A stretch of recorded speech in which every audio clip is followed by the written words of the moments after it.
The starry night looks perfect for everything, include the glorious building where seem to show off the luxury banquet, the perfect lighting in the room, various tempting food that are almost nowhere to be seen after the wars, immediately become the talk of the guests. Two guys are standing, one of them started to grumble of how exaggerate is the view right in front of them. The long banquet that try to show off the luxury in the middle of the crisis where all people are short on supplies. The other one can't agree more but have to dismiss his thought, remembering that this is the marriage between the governor and the biggest financial group in Sishin. The Great Yuan Financial Group. The point of amazement is this is the very first marriage between humanity and the monster, considered as the symbol of peace. The guy starts pick what he desired to eat. Meanwhile, his partner can't bring out his appetite. Remember how the poverty has rampant. Right behind them, a boy with his shabby clothes and eyes of hunger is walking while holding the desire to eat what he smells along the table. Now the boy can't hold his hunger no more. He finally decided to be brave, ask for a piece of blueberry cake. But not for him. It's for his sister's birthday. The waitress scowling with anger. They try to assure the boy to leave before. No, it's too late, as a big shadow comes and covers almost the whole table. The waitress gasps in fear. Meanwhile, the boy hasn't noticed anything weird until he look up and see the giant figure with only one shining red eyes and the mighty claws. It is the great monster. His mouth is watering with his evil smile. Quickly, he tries to make sure that no more blueberry cakes left for him, but he can't wait the answer. He finally picked up the boy to be his appetizer. The boy tried to scream and crying. Too late. The great monster is not a piece of cake to be break by a little human like him. Slurp. The monster finished the taste of his human appetizer. A rock that's thrown to his temple suddenly awakes him.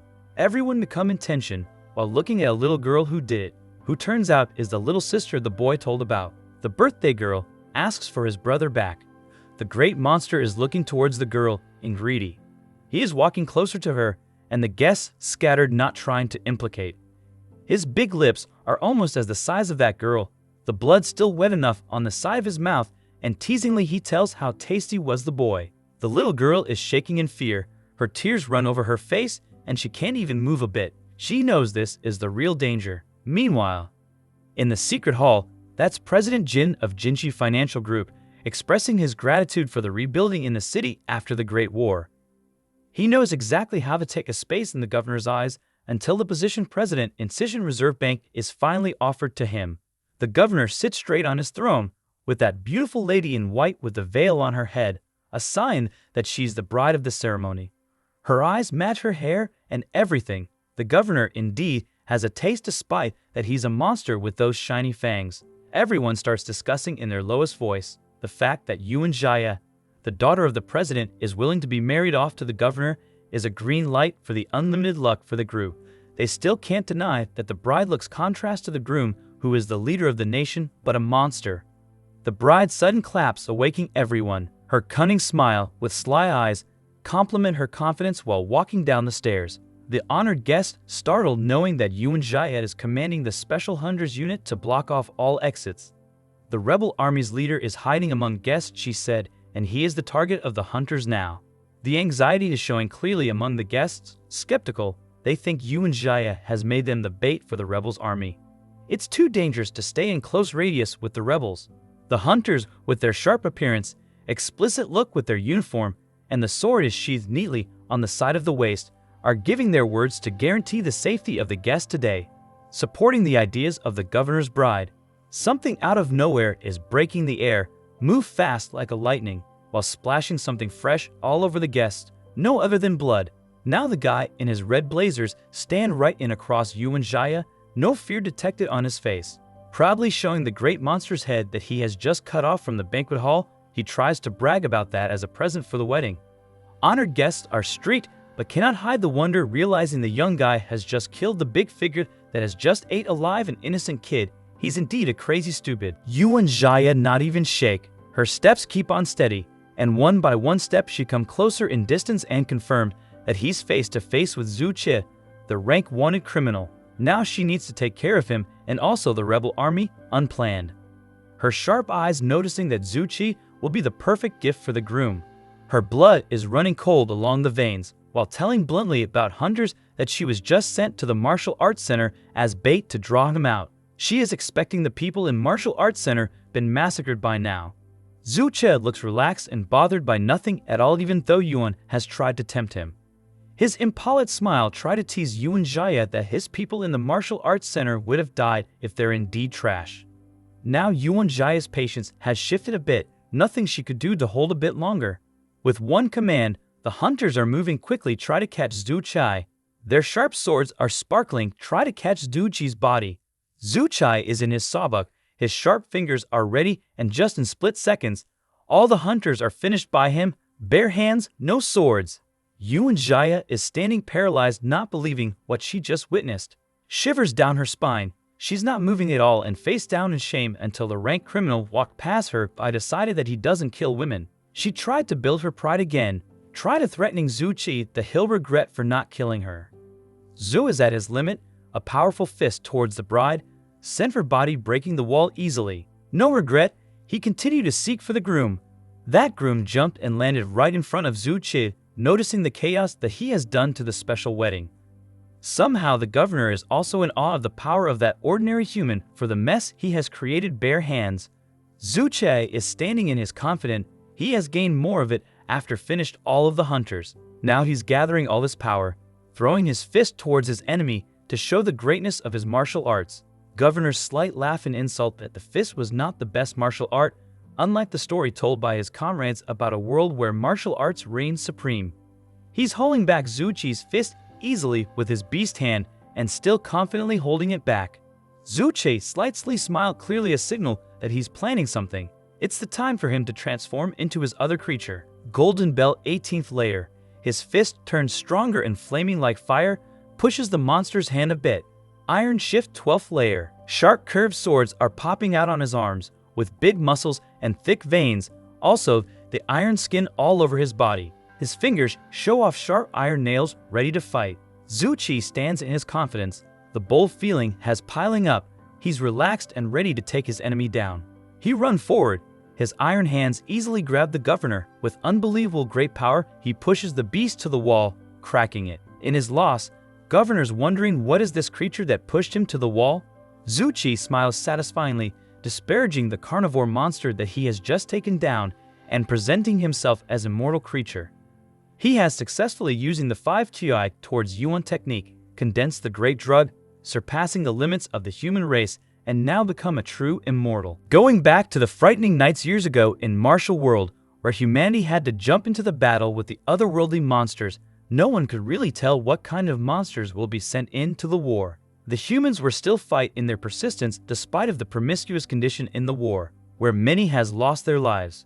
Right when they think that the chaos is complete, everyone's eyes are directed to the batch of the demonic beasts with strong muscles and the power that has never existed in human. The numbers of the monsters are uncontrollably surrounding the humanity, adding the tension. Clearly, humans know they've been surrounded. Even after knew that there is probably no way out, their swords are still slashing the monsters one by one. His white hair looks contrast with the blood on his face. The leader of the 5 Mountain Sword Alliance is still nimbly fighting back the monsters. The cough from his mouth is actually enough to tell that he's quite overwhelmed in this battle, but the fire in his eyes still firing. It's never his plan to die together with the demonic cult leader, so his option is to keep fighting. The bright light from her move is ripping the dark night apart. With the pretty but strong smile, the cult leader is teasing the leader of Sword Alliance. Tell him to let her suck his internal energy so she can kill more demonic beasts. This lady is offering something while moving her incredible whip, trying to pull back the monsters. Not so fast. A really big figure of demonic beast, 100 times bigger than her, is laughing at the presence of her and the Sword Alliance leader. This beast is interested in seeing 2 humans in front of him with their weapons. Not an easy rival, the Sword Alliance leader is feeling a bit hesitant if he and this cult leader can kill the giant beast. After worked a bit too hard killed the other beasts. He doubt their capability now with the condition after long war. His giant hand is swinging on the air, about to grab those tasty leaders to eat them alive. But as fast as lightning, a powerful punch is landed right onto the beast, uprooting the beast. No other. The Sword Alliance leader easily recognizing the owner of Sky-Splitting Palm, Zuo Chi. This guy has got stronger again and has just saved the 2 leaders. The cult leaders stand in awe, cannot hide her interest towards Zuo Chi.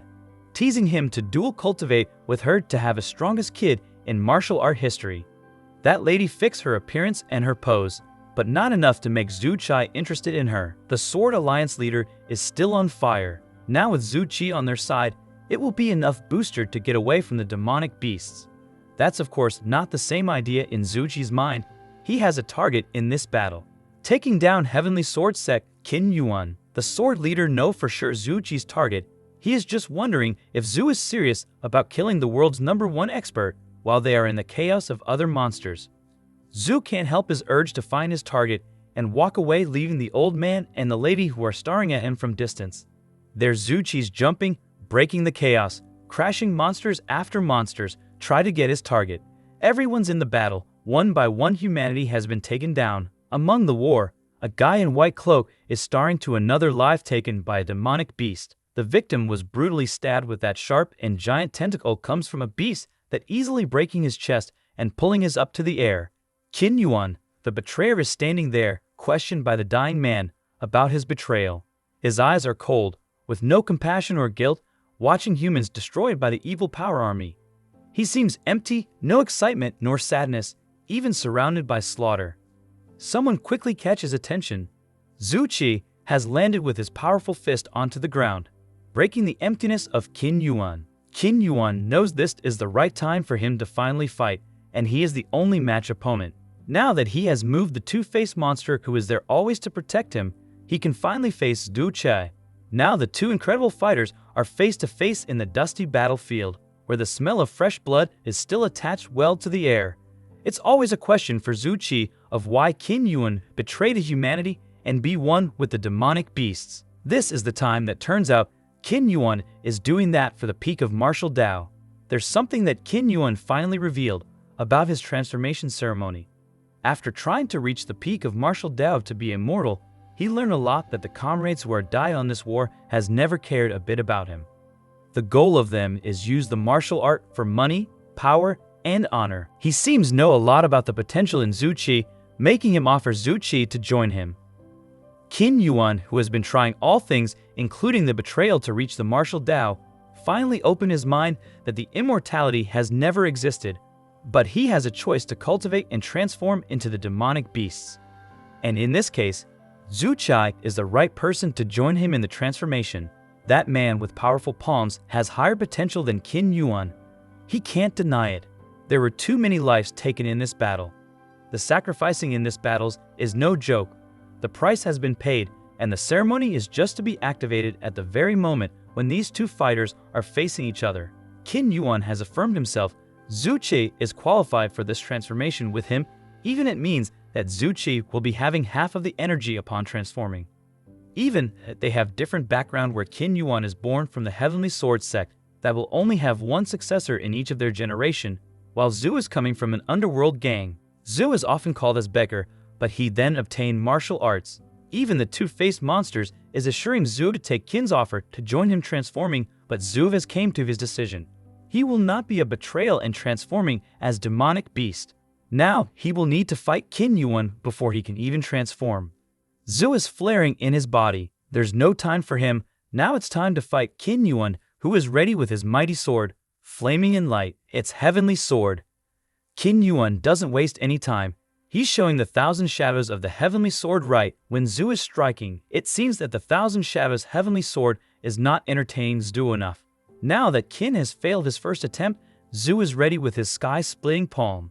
With his power, the fist is breaking the Thousand Shadows of the sword, leaving Qin Yuan in his impression of Zuo Chi's winning strike before the realm of the darkness is activated and the transformation finally started. It was too late for Zuo Chi to fight Qin Yuan, at least to stop the transformation. The gate to the realm has been opened. The ceremony is activated. The monsters clamorously welcome the opening of the gate to the realm of darkness to transform Qin Yuan as immortal. The gate is really sucking up energies from the lives that has been down on the battle. Their thunderous voice is unified hailed the transformation. Qin Yuan is transforming, the muscles shown really clear, but now added with two black giant wings and strong claws on his hands and foot, just like wolf but stronger. He has become one of the demonic beasts right in front of Zuo Chi's eyes. Not just transforming to demonic beast, Qin Yuan has surpassed the Legion level and reached the general level. He is stronger than ever and immortal. Qin Yuan is still trying to assure Zuo to transform with him. Zuo is the right person to be with him and conquer countless worlds beyond the heavens. Just looking at Qin's new appearance, Zuo is firmly not interested still. He scoffed Qin's new appearance to reject the offer. Qin is finally feeling insulted that one touch of his hand with sharp claws pulled back Zuo Chi even stronger than Zuo could ever imagine. Qin is definitely changed. Even that Zuo said that it was a sneak attack, well, Qin was doing it from the front, but just really sudden. Zuo Chi is witnessing the Heavenly Sword Sect generation entering the gate to another realm, leaving him on the ground wounded and not having enough power to stand on his feet. Qin and his giant black wings finally disappear, entering the other world, while Zuo is left with his grudge, swearing that he will kill Qin wherever the world is. Zuo is unconscious. Just when he thinks that he is dead, a loud voice is waking him up. The voices of people demonstrating someone called as traitor and their claim to get back the Western Mountain. The same sentences was shouted out loud many times until it finally brings Zuo back to his consciousness. But he's in a room he never seen before, in a suit he never worn before, none like the year he was in like a minute ago on his battle with Qin Yuan. His eyes can see clearly the corpses on the floor, scattered. Zuo is still sitting weak, trying to gather his mind to process the condition. He's still not aware that he has reborn into another era, of course years ahead after his last battle with Qin Yuan. The whole body is in pain, but that's not the only point from what Zuo Chi's seeing. The body he is in is completely different. It's someone else's body, with no muscles, and he seems not trained like he used to be. He can tell that the bones are broken, and he's not even able to move. He's not the only survivor in the building. A man is calling from distance, but the name he calls out is still Zuo Chi. This guy is coming with worries completely seen on his face. The glasses and the neat suits can really identify him as an intelligent. He's the partner of Zuo Chi, one of the students of Western Mountain University. Nothing is more relief for him than seeing Zuo Chi there still breathing, but the view of Jamin dead on the floor, it's quite shocking. He quickly understood that instead of kidnap Jamin, Zuo Chi had killed the traitor. But now either kidnapping or killing him doesn't matter anymore. He needs to bring Zuo Chi right away to the hospital. With Jamin's death, the peace agreement will be temporarily suspended. It's a good thing. Not really fast, someone is coming and caught them red-handed. The men from the Special Intelligence Department is finally seeing all the chaos in that one room, including the body of Jamin. His temper rises fast, knowing that these students who are young enough are now escalating to kill people, and one of the important minister in the peace agreement has fallen on their hand. For him who works with the government, the peak of having the peace agreement is a hard achievement and a hard-won decision. But this point of view is completely different with the students of the Western Mountain University. They have been starting protest, riot, and done everything they can to stand on humanity and not letting another stupid agreement let the monsters kill more humans. With so many destruction and chaos, it's not what everybody from the government expect, not even this man from Special Intelligence Department. For him, killing Jamin is just to stop the peace agreement and trigger more wars. His hands quickly grabbing the neck of the student as Zuo Chi falling from the hand of his partner. Just a soft reminder that they have made much chaos. The special intelligence person released that one student. He knows it's not the right way to let a precious college student die in that room. In a very wide prison, more university students are arrested. Everybody who were involving the chaos, the total of 196 students are caught and now in the prison. The men from the Special Intelligence Department is with the C-rank hunter, seeing the students from the balcony above, but still can't decide what to do with these prisoners. Moreover, they are the precious students of the Western Mountain University, where many important people and politicians are the alumnus. Both of them tried to not making any big and wrong step to avoid the issues boiling up and affecting the sign of peace agreement. That's not what they want after the long negotiation. However, the C-rank hunter is warned about Zuo Chi, a student from that top university who is famous with his martial arts ability and of course could be dangerous. Even if he heard that Jamin died on Zuo's hands, the C-rank hunter is not startled. For him, martial artists are just group that has been eliminated by the times, nothing to worry about. Zuo Chi opened his eyes to an unfamiliar place. Confused, he wondered if it was a guest room. He then remembered that someone had taken him away during his coma, and he couldn't help but wonder about their motives. Regardless, he deemed such details unimportant compared to the worsening injuries plaguing his body. But he found this race against death amusing.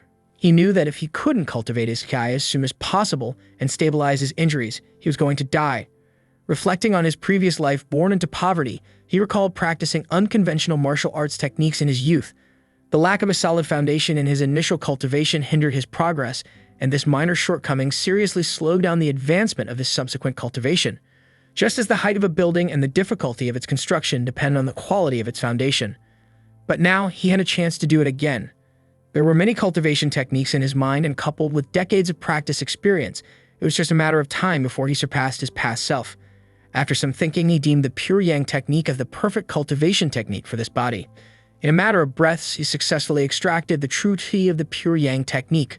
Confidence surged as he acknowledged the innate talent of this body. However, suddenly the true chi vanished, and he had no idea what was going on. Zuo Chi, determined to unravel the mystery of his body's changes, resolved to attempt the phaseless technique once more.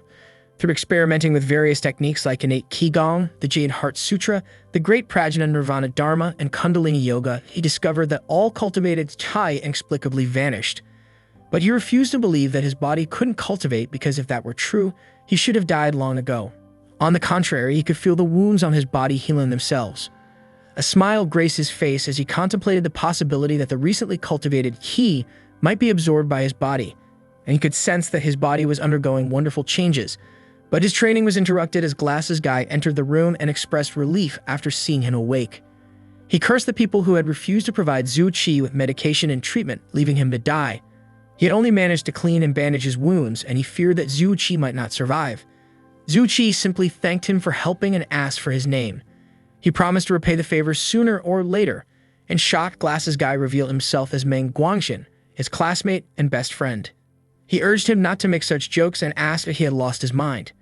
However, Zuo Chi remained unfazed and claimed that he didn't remember him and didn't need friends as they only made him upset. Meng Guang, concerned, asked if he had truly lost his memory. Zuo Chi admitted that his mind was in a mess and he couldn't remember anything that happened before.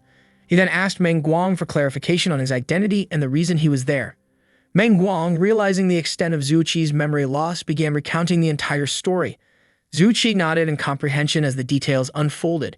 The explanation revealed a world invaded by monsters, where humanity had suffered significant territorial losses and sought peace through compromise. Both of them were students at Western Mountains University. To prevent the signing of a peace agreement, they participated in street demonstrations orchestrated by rebels. However, the true objective was to kidnap Diplomat and Zhengmin. The plan went awry, resulting in Zhengmin's death at Zuo Chi's hands, leading to their imprisonment. Meng Guang reassured him that the rebels wouldn't abandon them, expressing confidence in an imminent rescue. However, Zuo Chi detected a lack of conviction in his tone and questioned the strength of the rebels, asking how many monsters they had successfully dealt with. Meng Guang, wearing a serious expression, disclosed that the rebels had successfully eliminated 10,000 monsters and more than 1,300 human traders. Impressed by the figures, Zuo Chi inquired about the number of casualties they had inflicted yesterday. Meng Guang appeared confused, prompting Zuo Chi to seek clarification on whether the mentioned figure was the total number. Meng Guang, at a loss for words, admitted that the rebels were not a regular army. Zuo Chi's demeanor shifted, and he labeled the rebels as weak. He advised against relying on them and declared his intent to take action. After some time, Meng Guang noticed a change in Zuo Chi's demeanor and expressed concern about his body, which was still in the process of recovery. However, Zuo Chi insisted that he was almost fully healed. As they walked, Zuo Chi abruptly halted and expressed his surprise. Concerned, Meng Guang asked if he was feeling unwell. However, Zuo Chi, astonished, questioned if people in this country were crazy. They were allowing criminals to reside in such elegant houses. He couldn't help but wonder if this was indeed a prison. It was excessively luxurious. Meng Guang was slightly exasperated as he explained that as students of Western Mountains University, they held a special status. Therefore, even if they were imprisoned, they would not be allowed to live in a place that was too dirty. A group of students arrived and one of them exclaimed in joy, confirming that Zuo Chi was awake. They expressed surprise at his audacious act of assassinating Zhengmin and preventing the peace agreement. Some envisioned him becoming a historical heroic figure and requested his autograph for future value. However, a student in the corner displayed contempt and sarcastically dismissed the idea of Zuo Chi being a hero. Meng Guang, irritated, called out to the student named Zhu Yuan, urging him to voice his opinion without sarcasm. Zhu Yuan retorted, telling Meng Guang to step aside and asked Zuo Chi if he really wanted to be a hero. He pointed out that Zuo Chi had said he was going to a parade, but he had hidden the truth and assassinated a diplomat in secret, and now he was proud of it. He was feeling great about himself, but what about them? Zuo asked him if he was satisfied now that so many of them had been imprisoned, but Zuo Chi didn't even look at him and declared that he didn't care. Manhwa vehemently defended Zuo Chi, emphasizing the risks he had taken to assassinate the diplomat and prevent the peace agreement. He challenged Zuo, asking if he regretted their actions. Fueled by anger, Zuo admitted that he regretted it. He pointed out that in the past 3 days, 6 students had been taken in for questioning by the warden, but they never returned. Everyone could already guess what had happened to all those students. Zuo was sure that they were all going to die and no one would save them. He then voiced concerns about the girls who had been locked up in another area and the mistreatment they might have suffered. At that moment, the prison warden arrived and started speaking, noting that it was lively here and remarking that he might have come at the wrong time. Manhwa confronted the warden, accusing him of taking more people for so-called questioning sessions and demanding the return of their classmates. The warden smiled slyly and told them to take it easy. He felt that they should have been feeling very depressed these days, so after some thinking, he had brought them a little entertainment. He then ordered 2 guards to bring in a TV, who followed his order and brought it swiftly. Zuo Chi sarcastically expressed gratitude to the warden for the luxurious accommodations, remarking that the entertainment was a nice touch. In a seemingly considerate tone, he declared his intention to plan a jailbreak later. As he tapped on the TV, he questioned how to operate the device and wondered why it wasn't responding. The warden recognized Zuo Chi as the one who dared to assassinate Zhengmin. He decided to deal with him later, as there would be plenty of time to talk afterward. He then turned on the TV, broadcasting live news. The anchor announced the arrival of peace after 30 days of talks between humans and wanderers from different worlds. The 1-year war had caused significant losses on both sides, and today at the border of the Western Mountains, humans and monsters had reached a peace agreement. One of the students was overwhelmed and fell to his knees, wearing a hopeless expression as he questioned the purpose of their efforts upon learning that the peace agreement had been signed. In contrast, Manhwa dismissed the news as fake, refusing to believe that the agreement could be finalized so quickly after the death of the foreign minister. The warden found amusement in mocking their expectations, questioning the impact a few students could have on changing the course of the world. He scoffed at the notion that the death of one diplomat could alter the destined future of 2 races. With a sinister smirk, he persisted in taunting, labeling the students as losers abandoned by the Western Mountains provisional government. He asserted that the rebels wouldn't waste their strength on them and their sole value lay in serving as experimental subjects in the prison. Manhwa, incensed by the mention of experimental subjects, demanded to know what had happened to his classmates. He remarked that if what was going on in prison was exposed by the news media, then consequences would be significant. However, the warden, sporting an evil smile, asserted that they wouldn't find out, and even if they did, people would just praise him for shaping the future of humans in warfare. He then pushed Manhwa away, asserting that today wasn't his turn.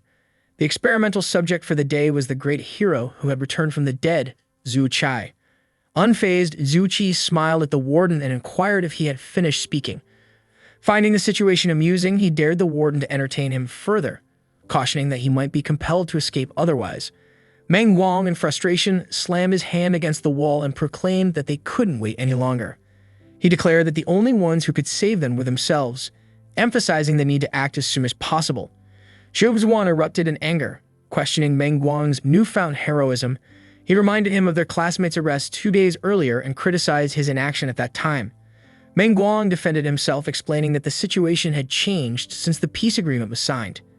He urged Zuo to join the resistance against Warden and escape from their dire circumstances to avoid becoming experimental subjects and facing death. However, Zuo accused him of being motivated solely by concern for Zuo Chi, who had been taken away by the warden. Manhwa clarified that it wasn't just Zuo Chi he wanted to save. Other classmates, including girls held in different areas, had also been taken away in recent days. Amidst the tense exchange, a student on his knees laughed cynically, expressing doubt about their ability to save anyone. He highlighted Warden's prowess as a hunter and the prison's defense by several monsters, asserting their powerlessness. Suddenly, a student seized Manhwa's collar and sarcastically remarked on the greatness of killing the Minister of Foreign Affairs. However, in the end, the peace agreement was still signed, and now they had become victims of the situation.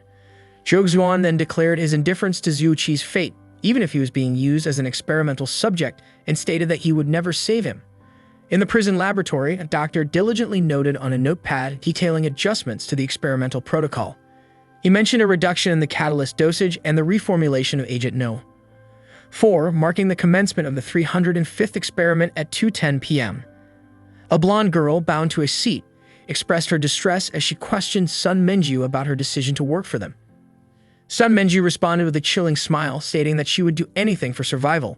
She recounted the fate of 12 classmates who, in previous experiments, transformed into puddles of mud while writhing in pain.